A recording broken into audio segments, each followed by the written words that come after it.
Kev, let me ask you a question. Yes, sir. You have done so much stuff, and most of the time, like me and like our circle of friends, our character actor friends, we're never the guy. We're in the group, but we're not the guy. Yeah. How do you feel about that? Is there a thing you'd like to do where you are the guy? Is there a story that you haven't yet told that you're waiting to tell, or I tell you, it's a great question. I've only been number one on the call sheet a couple of times, and the first time, the writer-director Rod Lurie, his next movie was The Contender with Joan Allen and Jeff Bridges, and several Academy Award nominations for those performers, Gary Oldman. But the first movie he wrote and directed was called Deterrence, where I play the first. It's a political thriller, and we were in the same poker game. And he said to me one night, well, Peter, you might know him because he was a Rod Lurie was my movie reviewer, and I actually had to call Rob after about the 7th review and say, Rod, you got to like a movie. You can't hate every movie you're saying is no good. And the fact that he was ready to be a director was amazing. So, Yeah, I thought you knew.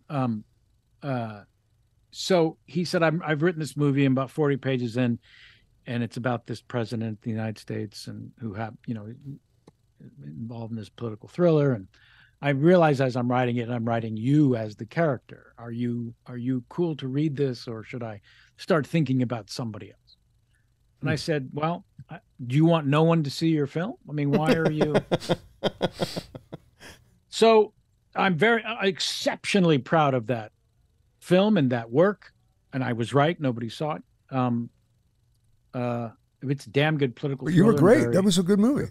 Very, very, maybe prevalent in today's world. But anyways, to answer your question, the reason the title of my book is How I Slept My Way to the Middle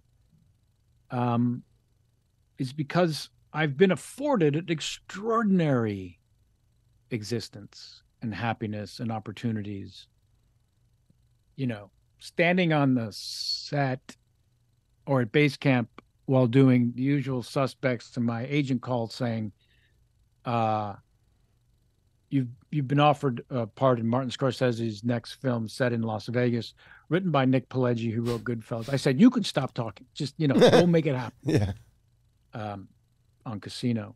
Those kind of moments and various things. And then, The Marvelous Mrs. Maisel, where you get to be in an ensemble of amazing actors with a female lead who comes pretty much out of nowhere. Did Emmy-nominated work on House of Cards, but no one really knew who Rachel was. But there I am suddenly with 8-page scenes where my character bloviates. So yes, I was used to, at the beginning of the 8-page scene, I say to Tom Cruise or fill in the big star here, hey, what do you think we should do? And then that star talks for 7.5 pages. And then I say, all right, let's go. So I love this character actor career that has afforded me all these travel all over the world, blah, blah, blah. And I've been in the airspace of the biggest stars in the world, out in their social, personal lives, and it's not to be envied.